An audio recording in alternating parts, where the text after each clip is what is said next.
back to Undisputed. Thank you. For the jewelry, bro, you got to. You know, you come on, you got to bring the jewelry. Nah, it's too big. It's huge. You know, these things are big, so I just. He doesn't want to distract you. I'd rather see the tats, personally. Matt, will Isaiah Thomas ever fit on the Cavs? I think being a former athlete, and Shannon can contest to this, anytime you're coming back from a major injury, it takes a while to get yourself going, especially a hip injury. So he's coming back in really preseason form, and we're halfway through the season. So I think that's one thing. And then another thing is, you know, he just has to find his place. I know Isaiah's an all-star, and he was MVP candidate last year, but he's going to LeBron's team. You know what I mean? So you really don't want to step on any toes, but you still, at the same time, you want to be able to play your game. So I think after all-star break, I think we have to hold our judgment on this team and Isaiah fitting until after all-star break when they have some more time together and can, you know, acquire some more chemistry. But he views himself as on an all-star, as a superstar level. He believes he can take the same amount of shots, even those bad shots that he took in Boston, and that'll work.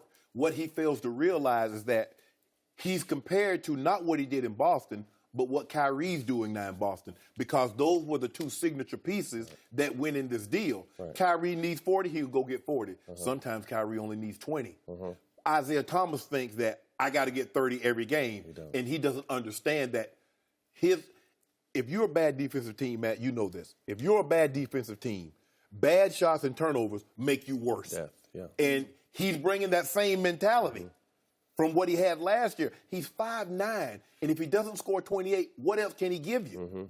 I like his outlook and the confidence he has in himself, because obviously if you don't believe in yourself, who will? But anytime you're transitioning to a new team, especially a team of that caliber, you're going to have to kind of sit back and watch, as he had plenty of time to do, and really figure out where you can fill in, places you can help, you know, areas you may need help in. But I think it'll come with time with him, and I know he listens and watches everything. But I just think he just needs to sit back and really feel what his role on this team will be, because like you mentioned, it's not going to be the same role he had in Boston, obviously. So, Matt Barnes, several times in your career you had to transition into a new culture, and as you just pointed out, you have to sit back for a little while and find your spot. In Golden State's culture, you find what you do best, but you can't come in and threaten the co-stars. It won't work. In my career, I don't think I've ever seen anyone who thought more of himself for having achieved less in the NBA than Isaiah has this year coming into this culture. It's LeBron's team, clearly, and not to diminish what he did in Boston, but it was basically 2 years' worth, and nobody really knew that much about him in Phoenix or back to Sacramento days. And all of a sudden, he came in talking like it was his team. And you know and I know it won't work. And I kept telling Shannon, who was hopeful that he was going to provide that spark. Because you kept telling me, Isaiah said he's going to score 30. He said on the record, I'm going to average 30 a game. No, you're not. that other guy's pretty good, you know, and you're going to have to find a place with him. So he came in displaying zero humility in a situation. This isn't it the oldest team in the league? So it is. As veteran as you can get. You better back off a little bit and just say, I'm going to ease in. To your first point, you're not healthy anyway, right? Well, I think the reason why this whole conversation is taking place is because all the talk he was doing leading up to his return. You know, and I know Isaiah personally, and like I said, he's a very confident guy, and he needs to be. You know, he's a small guy amongst giants. You know what I mean? So I love the confidence. Don't get me wrong, but like I said, I think all the attention came to him, and all the criticism is coming now because of all the talking he was doing before he got back. Like you said, if you would have just came back, felt your way around, you know, find your rhythm, find your groove, and then start talking. You know what I mean? But I think he did it in a reverse process, and that's why everyone is, you know, I wouldn't say blaming it on him, but, you know, a lot of people are blaming it on him. But he says, here's the thing. He says, well, they were a bad defensive team before I got back. I'm shouldering too much of the blame. Well, if you want to be a superstar and you want that praise and you want that adulation that comes along with it, you got to accept that criticism and blame that comes along with being a superstar. Think about this. If Steph Curry said, man, they give me too much blame. I mean, I know we done lost 2 games in a row, but they blaming me. Or LeBron talking about this. Of course, the superstar carries the lion's share of the blame. That's just the way it works. And I tell you what, they still mad at him because he went at Kevin Love in the meeting. You just got to, man, you know you can't just arrive on a scene and all of a sudden you're going to be the ringleader of a players-only meeting, and then you're going to talk about, well, why weren't you there for your teammates? None of your business. It's just you ain't Ty Lue. It's a different situation, I think, when you go to a team of a caliber of Cleveland you kind of have to take if you would have went to a bad team, you know what I mean, and they would have needed that kind of leadership and, you know, his talents on and off the court, so to speak, that's okay. But when you go into a team like that, or when I went to a team like the Warriors, although Isaiah and I were on two different levels, you really just got to go in there and shut up and just find the culture and figure out where exactly you fit in on and off the court. You know, because you got to be able to vibe and have that chemistry with your teammates on and off the court. And I'm sure with all the talking he's doing and possibly becoming a Kevin Love, he may be rubbing some guys the wrong way already. And that's what you don't want to do, especially on a team like this. Like I said, if he was going to a bad team, it's whatever. But when you go to a team that's been to the finals, a LeBron-driven team, you really just got to, you know, take a step back and find your role. So, knowing Isaiah the way you know him, if you step back from this and look at what happened last night, albeit against a little bit of a depleted Detroit team playing back-to-back, it worked in the second half because Isaiah scored 10 in the third quarter, and he did not see the court in the fourth quarter. LeBron was tremendous in the fourth quarter with Corver and Channing Frye. They fed off each other. It had a vibe to it, and they defended at a pretty high level because they held Detroit maybe running out of gas to just 17 in the fourth.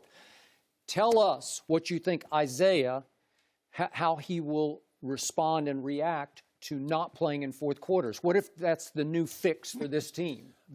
I don't think it'll be the new fix. I think during the season, right now people have to understand these are the dog days of the season. Yeah. You know, January, we're just waiting to, you know, you want to stay healthy and get to the All-Star break, and then everyone knows the real stretch run is in March. So I just think, you know, just to, like I said, just to take a step back, take a deep breath, and just realize, hey, at the end of the day, we won. Right. You know, what you want to do is you want to continue to get healthy, find your rhythm, find your chemistry with your teammates, because in March and April, when they really need you, that's when you're going to have to shine. So, like, right now is really not preseason for anyone else, but kind of a preseason situation, early season for him. Right now, you're just learning the offense, learning where you fit in, learning how you can help, and then March and April is when he's going to be able to really catch a stride. So, like I said, I think I want to hold judgment on the Isaiah situation and the team as a whole until we see them get some more games under their belt and really start playing when it means something in March and April. Do you is it just me? Maybe it's just me. But I noticed the guys play better when he's off the floor. Kyle Korver was lighting it up before he came back. Kevin Love was every night 20-10. I mean, he comes back and then I thought for a stretch I could shoot better threes than Kyle. Well, that's the thing. Like I said, I think Isaiah has to take that upon himself. Wanting to be a superstar, you have to do what's best for the team. You know, I think, and LeBron is a perfect example. This man is, you know, just reached 30,000 points and he's a pass-first guy. You know what I mean? So you really have to pick and choose and find your spots where you can be most effective without disturbing the chemistry that the team has already has. But he wants to be what he was in Boston, in Cleveland, and that's not needed. I don't even think if he was healthy that's going to be needed or be possible because it's not that kind of team. You didn't have a LeBron. You didn't have a Kevin Love. You didn't have these other pieces that you didn't have in Boston. Right. So like I said, it's really just coming in and finding, you know, having your ego take a back seat and just finding your place on the team, because at the end of the day, it's not about your numbers, it's about trying to get a championship. Well, why would you and I see that? Why he's there? We sitting back here on TV, we can see that. Why can't he see it? But I just think, so, you know, as you know, when you're in the game, in your midst of the game, when you're a player, it's different. You know, you're thinking different, you're looking different. He's a little younger, you know what I mean? So when you take it, like I said, always taking a step back and just evaluating your situation, it will always do you some good. And I think at some point, LeBron's going to pull him to the side and tell him the same thing. Yeah, Bron.